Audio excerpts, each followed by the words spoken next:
यकीन करें आवाज़ इतनी यंग थी इनकी कि आप फ़र्क कर ही नहीं सकते, आप तमीज़ कर ही नहीं सकते। ऐसा कैसे पॉसिबल है? ऐसा कैसे पॉसिबल है यार? बात पे हैरान हूं, कैसे पॉसिबल है? मैं दंग हूँ कि वाकई एंड तक जब तक ये दुनिया में थी, जब तक ये इनके सॉन्ग आते रहे, इनकी वही आवाज़, वही मतलब इनके अंदर कंट्रोल आवाज़ का, वही पिच, वही खूबसूरती, वही नज़ाकत। आंखें बंद करके सुने तो आप पता नहीं क्या सोचेंगे कि कौन ये, पहली दफ़ा अगर किसी को पता ना हो। वैसे तो इनकी आवाज़ ऐसी है कि जो लाखों में लोग पहचान सकते। अस्सलाम वालेकुम, नमस्ते, सत श्री अकाल। कैसे हैं आप लोग? उम्मीद करती हूँ ठीक होंगे, खुश होंगे। मैं हूँ हसीका अली और मेरे साथ हैं तारिक नियाज़ी। अस्सलाम वालेकुम, नमस्ते, सत श्री अकाल। उम्मीद करता हूँ ठीक होंगे, खुश होंगे। दोस्तों जहाँ रहें खुश रहें, माँ बाप का ख्याल करें क्योंकि माँ बाप के तो सब कुछ है। आज की हमारी वीडियो है लता मंगेशकर का एक क्या है सॉन्ग है ये या पैट्रियोटिक सॉन्ग है, क्या है? आज की हमारी वीडियो है लता जी से रिलेटेड। तो दोस्तों आज की हमारी वीडियो है लता मंगेशकर जी का एक पैट्रियोटिक सॉन्ग है, मेरे वतन के लोगों। सो स्टार्ट करते हैं अपनी वीडियो को। Let's start. ओके गाइस, तो वीडियो का टाइटल है लता मंगेशकर ए मेरे वतन के लोगों लाइव परफॉर्मेंस। मैं आपको बताऊं गए 33 वर्ष मैं ये गाना गाती हूँ और लोग अगर जिस जगह मैं नहीं गाती हूँ वहाँ लोग खड़े हो जाते हैं और कहते हैं नहीं नहीं दीदी एक मर्तबा वो गाना गाइए ए मेरे वतन के लोगों। लोगों को इतना अच्छा लगता है कि मैं आपको बता नहीं सकती हूँ। बहुत बढ़िया बात है, बहुत ज़्यादा लोग अच्छा पैट्रियोटिक आ रहे हैं।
जरा आँख में भर लो पानी, जो शहीद हुए हैं उनकी जरा याद करो कुर्बानी।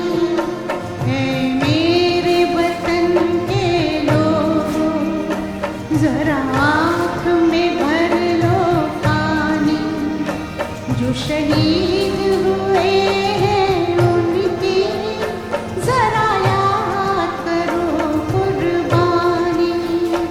तुम भूल न जाओ उनको, इसलिए सुनो ये कहानी, जो शहीद हुए हैं उनकी जरा याद करो कुर्बानी।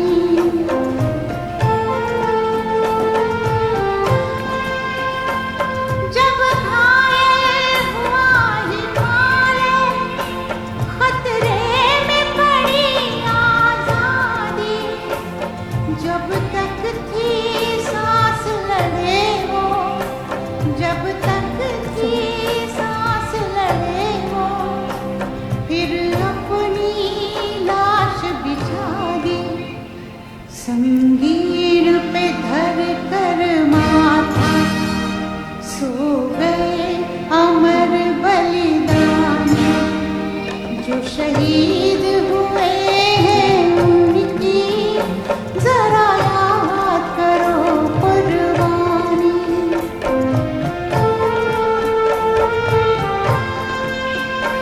कोई सिख कोई जाट मराठा, कोई सिख कोई जाट मराठा, कोई गुरखा कोई मद्रासी, कोई गुरखा कोई मद्रासी, सरहद पर मरने वाला, सरहद पर मरने वाला, हर वीर था भारतवासी, जो खून गिरा पर्वत पर, वो खून था हिंदुस्तानी, जो शहीद हुए हैं उनकी जरा याद करो कुर्बानी। सारे हीरोज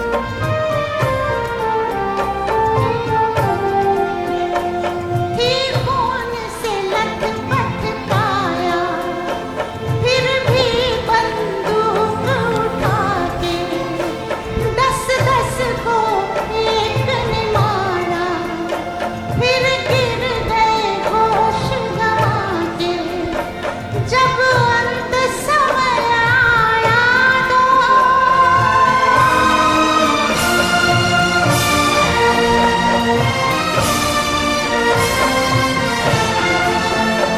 जब अंत समय आया तो कह गए कि अब मरते हैं, खुश रहना देश के प्यारों, खुश रहना देश के प्यारों, अब हम तो सफर करते हैं, अब हम तो सफर करते हैं। क्या लोग थे वो दीवाने, क्या लोग थे वो अभिमानी, जो शहीद हुए हैं उनकी जरा याद करो कुर्बानी। तुम भूल न जाओ उनको, इसलिए कही ये कहानी, जो शहीद हुए हैं उनकी जरा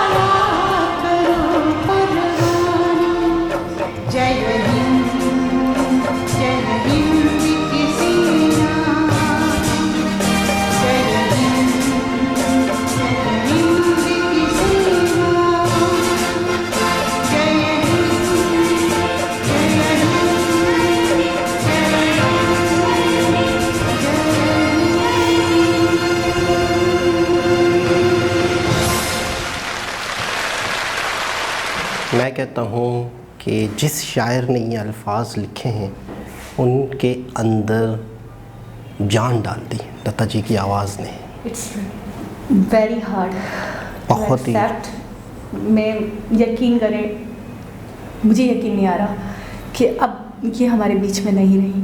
बिल्कुल। और मुझे आज ज़िंदगी में पहली बार इस बात पे सोचने पे मजबूर हो गई हूँ कि ये कुदरत का कानून क्यों है कि इतने ऐसे हीरा लोग, ऐसे टैलेंटेड लोग, ऐसे लोग जो वतन को, जो जनता के लिए, जो हर किसी के लिए फ़ायदेमंद हो, कारआमद हो, और फिर कुदरत उन्हें हमसे छीन लेती है।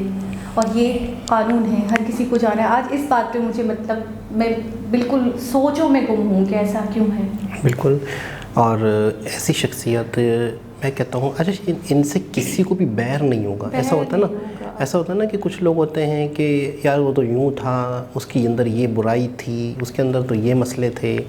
आपको पता है गांधी जी और कायदे आज़म या जितने भी लोग हों, अच्छा और बुरा हर तरह से, पॉजिटिव और नेगेटिव हर तरफ से सुना जाता है, चाहे जो भी इस दुनिया में आए हैं।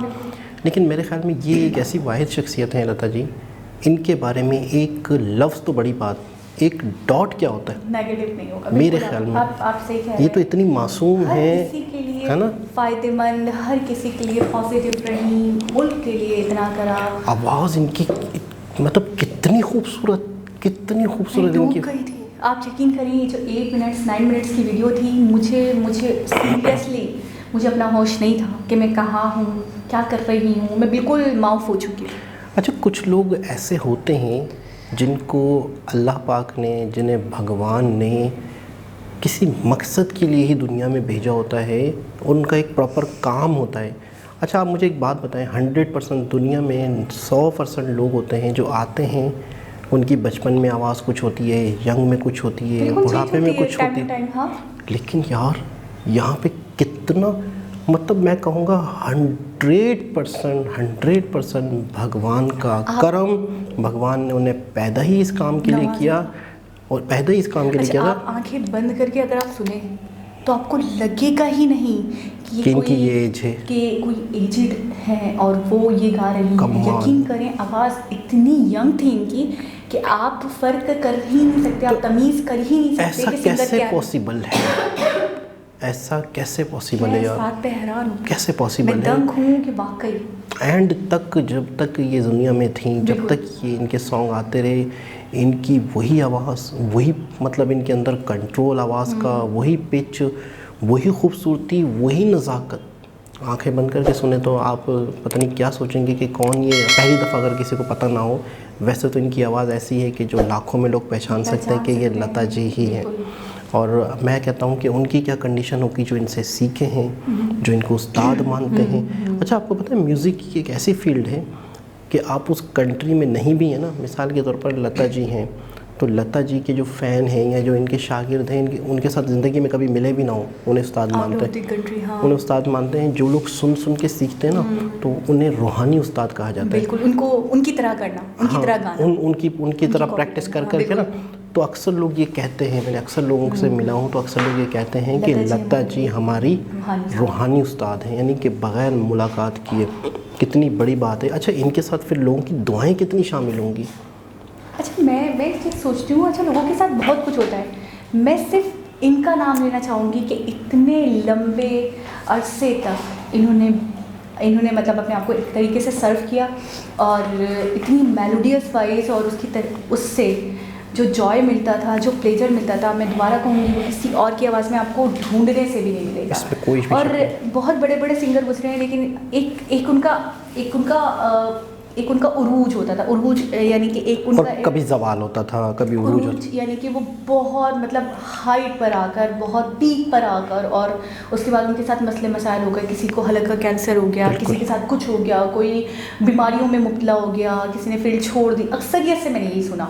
लेकिन ये वो वाहिद सिंगर हैं जिनको हर कोई जानता, और ये इतने लंबे अरसे से जूं की तू नहीं हुई हैं, बल्कि हमेशा के लिए उरूज पे रही हैं। हमेशा के लिए उरूज पर रही हैं। और कभी जब तक मैं कहूँगी जब तक वो जिंदा थी तब तक मुझे नहीं लगता कि कोई उनका कॉम्पिटेंट पैदा ही नहीं हुआ होगा मेरे हिसाब से, और ना उनके, मैं ये कहूँगी जाने के बाद उनकी जगह कोई और ले सकता है। बिल्कुल, बहुत लंबे अरसा इन्होंने दिया फील्ड को और बहुत सारे सॉन्ग गाए और पूरी दुनिया में इनका नाम है, रहती दुनिया तक मैं कहूँगी बरकरार रहेगा इनका नाम। ये मतलब ये कहते हैं ना कि नेमो बदल इनके जैसा इन सवाल ही पैदा नहीं होता, पॉसिबल ही नहीं। इस लॉस का ना, इस लॉस की भरपाई हो ही नहीं सकती। अच्छा, कुछ चीज़ें ऐसी होती हैं अनमोल, जिनको कहते हैं हम प्राइसलेस चीज़ें, जैसे वक्त को कहते हैं हम प्राइसलेस है, जान प्राइसलेस है।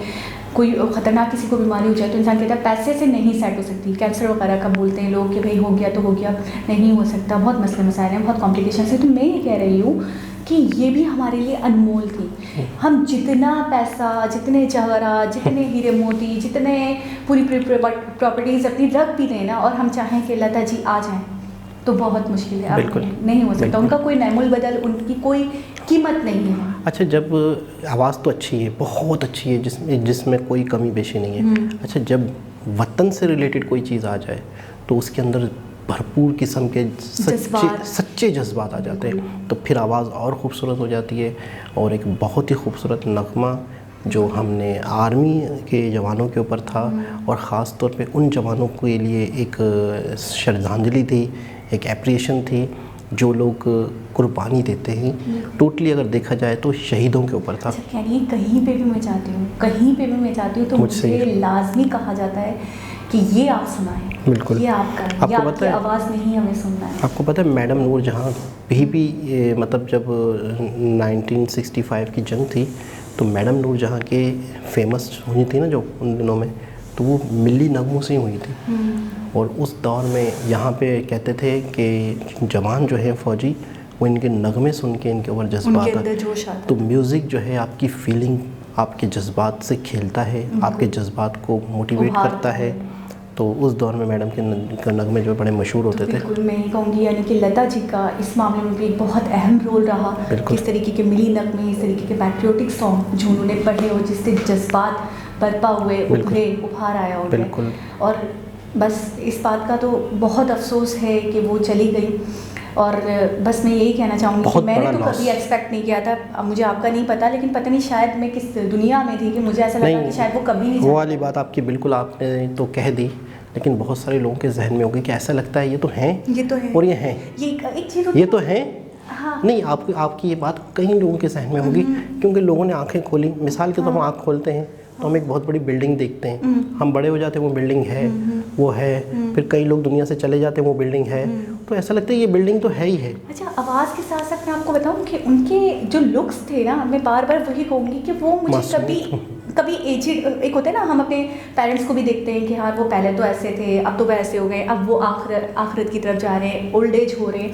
मुझे कभी उनके अंदर ये वाली चीज़ दिखी नहीं। वो जैसी जब दिखती थी मुस्कुराते हुए प्यार से। अच्छा, एक होता है बहुत बेतहाशा उनकी फ़ैन फॉलोइंग के, बहुत बड़ी सिंगर है, बहुत आइकॉनिक सिंगर है एक तरफ, एक अच्छा इंसान, एक जेनरस पर्सन, एक ऐसा इंसान, इतना हम्बल इंसान, हर किसी से उसकी कम्युनिकेशन अच्छी है, किसी से उसके रिलेशंस अच्छे हैं, किसी से वो इंटरेक्ट करता है, हर किसी के दुख दर्द में साथी है। ये वाली जो चीज़ थी ना, ये उनकी चेहरे से आया होती थी। आपको पता है उनके मुस्कुराते हुए पिक्चर्स आपने देखी हैं? बिल्कुल, हमेशा मैंने ऐसी देखा। तो इसका मतलब है वो मुस्कुराता है, वो शख्स की पिक्चर ज़्यादातर आती हैं जो मुस्कुराता रहता है, लेकिन उनकी मुस्कुराहट में जो क्यूटनेस और मासूमियत है, यानी कि जो मैं कहता हूँ जैसे वो वाली मुस्कुराहट है। जैसे आपने एक फिल्म देखी बजरंगी भाईजान, उसमें एक छोटी सी क्यूट बच्ची दिखाई, वो मुस्कुराएगी तो क्यूट सा मुस्कुराएगी। बड़ा आदमी मुस्कुराएगा तो वो बड़ा आदमी तो बड़ा ही है, लेकिन इनके अंदर मतलब बड़ी एक मैं वही देखी ना, लफ्ज़ अल्फाज नहीं है हमारे पास कि हम कैसे बयान कर पाए कि वो हमें लगता था वो कंपल्सरी। अच्छा, वो कायनात में वो चीज़ें जो कभी भी अपनी जगह से नहीं हिलने वाली है, वो हमेशा रहेंगी, वो हमेशा ऐसी सॉन्ग्स सिंग करते रहेंगी, हम सुनते रहेंगे उनको, हमारी आगे वाली नस्लें भी सुनती रहेंगी उनको, वो हमेशा रहेंगी। ये सबके जज्बात हैं जो आप कह रही हो, लेकिन उनके जहन में ये अल्फाज नहीं आए थे, लेकिन सबके जहन में ये होगा कि ये हैं और इन्होंने रहना है। अच्छा, एक और चीज़, अगर आप मुझसे पूछते ना कि लता जी क्या, जैसे आप हमेशा मुझसे पूछते हैं अमित जी क्या, मोदी जी आपकी नज़र में क्या, तो मैं अगर आपने नहीं करा, लेकिन मैं खुद भी बता दूँ कि अगर कोई मुझसे पूछता कि लता जी क्या, तो मैं कहती नेगेटिवनेस से पाक चीज़ तो लता जी। सही यानी कह रही उनके हैं। अंदर मैंने कभी बैड वाइब्स। अच्छा ऐसा होता है कि आप कॉन्टेस्ट देख रहे हो, आप कोई शो देख रहे हो, उसके अंदर जजेस को देख लेते हैं हम, एंग्री हो जाते हैं, गुस्सा बदतमीजी कर रहे हैं, बदतमीजी से बात या कर रहे हैं। इंटरव्यू में पता चल बिल्कुल, जाता बिल्कुल है, कर देते हैं अपने वो वाकयात सुना रहे होते हैं। अपने जज्बात पे काबू नहीं रख पाते, बहुत एक्टिंग करते हैं, लेकिन मैंने कभी उनको एग्रेसिव देखा ही नहीं। मैं बिल्कुल। इतने से इतनी बड़ी हो गई, मैंने सारे दिल तो पागल है, ये है वो है, सारे सॉन्ग सुने, लेकिन मैंने कभी उनको नहीं देखा। इस चीज़ के लिए मैं हमेशा उन्हें याद रखूँ। इस वीडियो को एंड करते हुए सिर्फ इतना कहूँगा, एक बहुत बड़ा लॉस, बहुत बड़ा लॉस, बहुत बड़ा लॉस, सिर्फ फिल्म इंडस्ट्री के लिए नहीं, इंसानियत के लिए भी। तो दोस्तों दोबारा किसी और वीडियो के साथ आपसे मुलाकात होगी, जब तक के लिए अल्लाह हाफ़िज़।